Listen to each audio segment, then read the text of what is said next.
Yeah, oh, you're really so nice yan. Kaya maraming kama sa'yo. Not even, not only yung mga masa, even the social, they really like you. Oh. Thank you. So I'm sure talagang magbibilihan sila nito Luna by Greg. Yan. Oh. So congratulations again. Thank you. Yeah, stay healthy. Ivana's partner dito sa Luna Jewelry collaboration. Sorry, sir. Yan, okay. Since naririnig mo, yung mga naririnig mo, kabutihan ng iba na lalo ka bang nagiging proud dito sa collab nyo, sa partnership nyo sa Luna Jewelry, lalo na itong Barbie collection. Ayan, narinig ko na siya. Yeah, iba na actually siya yung nag-inspire sa akin sa lahat ng bagay. Like yung house and lot na inil namin sa staff namin. Yung nagawa namin, pinungal iba na. So parang na-inspire ko eh, why can't we na brand, iba na citizen, bakit yung brand, yung company, hindi kaya ko rin. Yeah, it's so nice no, na inspire kayo ni Ivana. Yeah. Oo, this afternoon ba, na-inspire na kayo? Aasarin ko ba kami ako sa lahat? mukhang naghintay kaming lahat. Oo, dahil masusurprise kami. Pero yung kausap ko nga si the manager, Ivana, si Perry Cancino. Pinorek niya, sabi niya, uy, 4:30 ang call time namin, hindi late si Ivana. Pero kahit late si Ivana or hindi, talagang we really waited for her kasi feeling namin siya yung perfect para dito sa inyong Barbie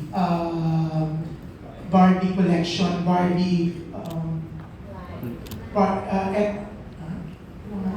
Yeah.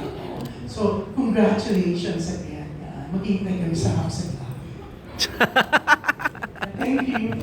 Because I can see like you're really successful in social media, but siguro my question for you is, in terms of your business decisions, what guides you? Ano yung prinsipyo mo sa negosyo? Okay mo ba? I think what's really important is to ask around, walang masama magtanong, especially if you're investing money and if you're investing your time, your effort. You can always ask people who have a lot of experience. Kasi iba yung experience ko is more on content creation and all. So I always ask people who are experienced, what do you think of this? What do you think of that? And then saka ako nag-decision. What was your determining factor in deciding to collaborate with Luna sa brand? Ayan, hindi na ako nagtanong kasi knowing Luna is a very successful brand, and of course, si Drake kasi napakasipag and he knows everything about yung strategy, about releasing content. He's sobrang galing niya. And of course, I trust him a lot. So, in-offer niya, sabi niya, would you like to partner? Sabi ko, of course, this would be a dream come true. Wow. Thank you so much, Ivana. We questioned earlier about Madam, but di mga Madam, si Ivana yung pero yung perish, talagang bigat na, parang you would have perish during the pandemic. Ano yun, parang pawala na yun? Kasi diba during pandemic, lahat tayo parang we were uncertain of what's gonna happen. So, what gave us the edge during the pandemic, more than the rising value of diamonds and gold, was Ivana's endorsement of Luna. And that gave us more awareness to the Philippine market and online. So, without that as well, we would have perished. Na also, ano yung impact ng pagbili ni Ivana ng Diamond engagement? Ring? Hindi engagement. Ano yun? Self-engagement. Self-engaged.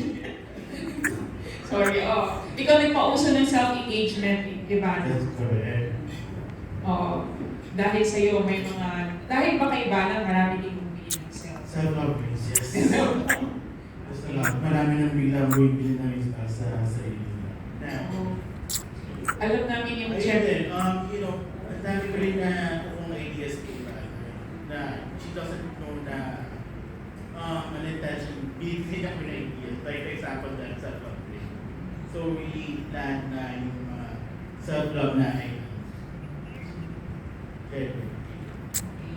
Okay, I just wanna know, paano ko pala na, gusto ko balikan lang yun, ba't mo naisipan bumili ng self-love cream? Bakit ko Oo, naisipan? yeah. Siguro kasi when I was younger, naantay ko yung engagement ko. Sabi ko, 18 years old, papakasal na ako, ganyan. Eh wala, 26 na ata ako, no, 20-something, 25. Sabi ko, alam mo, ayoko na mag-antay. And gusto ko kasi ng malaking ring, pangarap ko yun eh. Since I was collecting smaller rings when I was younger. So sabi ko, nung sinuot ko siya sa endorsement shoot namin na first, sabi ko, ang ganda niya.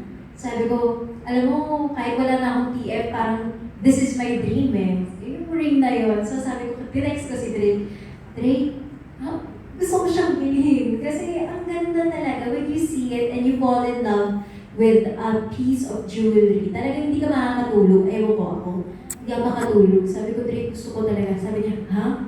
Sure ka? Sabi ko, oo, na-in-love ako eh. And yun. And it's in my collection. And yun yung pinaka-special. Kasi yun sana yung... Self-love. Oo. So yung next, kasi yung tanong ko sana after that, you never bought another one. Marami pa. Bili ako ng bili. And, Pero yun yung pinaka-expensive, pricey. Oo. Or na ano na. Okay. Thank you. How do you protect yung ano store mo? Yung mga jewelry ko, nilalagay ko talaga sa mga vault. So, hindi ko siya nakikita everyday. But I have photos ko anong gusto ko suotin. And yun, lahat talaga nakatago sa safe. How do you choose kung ano yung susuotin mo? Especially during Meron events? ako mga favorite na basics. Kung ano yung ring, yung binigay din ni Drake, yun yung daily ko. So, kung ano lalabas ako, gusto ko lagi ko siyang suot. And then kapag mga formal, doon na ako mamimili, which is my stylist. Siyang magsasabi na mas bagay ito or ito. So, yun. May personal favorites ka ba? Madalas mo Madalas ko suotin. Yung meron akong ring na binigay ni Drake sa akin. And yun yung favorite ko. Para siyang rectangle na emerald cut. May you know kung ano exactly yung tawag? Sorry. Ano exactly yung tawag? Emerald cut then. And ilang carats daw? 5? 5 ka. Okay, last everything or last tingin mo ay nasa iyo. Ha? Ang tingin ko? Or ano yung yeah. Siguro yung napanood ko kasi sa Barbie and nung lumalaki ako, kailangan minsan perfect, but the truth is you don't have to be perfect because that's how you're supposed to be. You have to be you.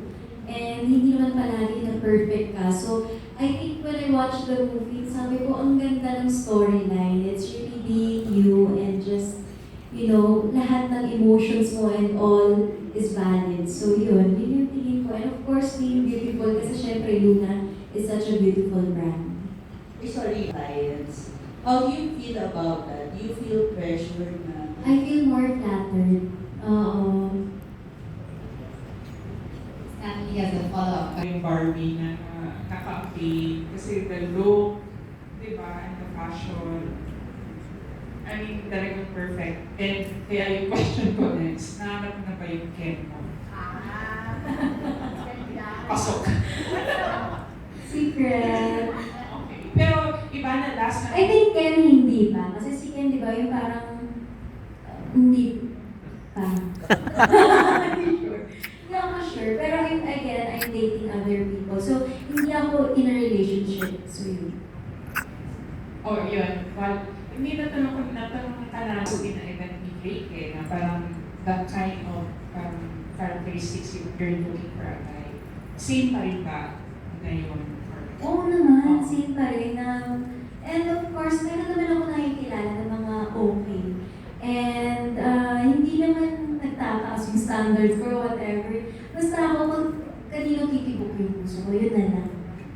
Ngayon, yun pa yung, kasi I think, pag sinabi kasi endorser ka na muna, tsaka, you know, you possess ka na about, parang, you know, luxury jewelry, medyo baka ma-intimidate yung mga lalaki din sa'yo. Ano ba siya? Like, is it, yeah. Do you think that it's a hindrance? You can buy yourself your own Ako diamond. kasi, I believe sa mga relasyon, hindi ka papasok para bilhan mo ko ng mentor, ganyan. I can buy myself the diamonds that I want. I can buy myself whatever I want. And that's why I work hard. And that's why I'm inspired to keep working. Hindi naman ako papasok sa isang relasyon na doon ako aasa. Hindi dapat ganun.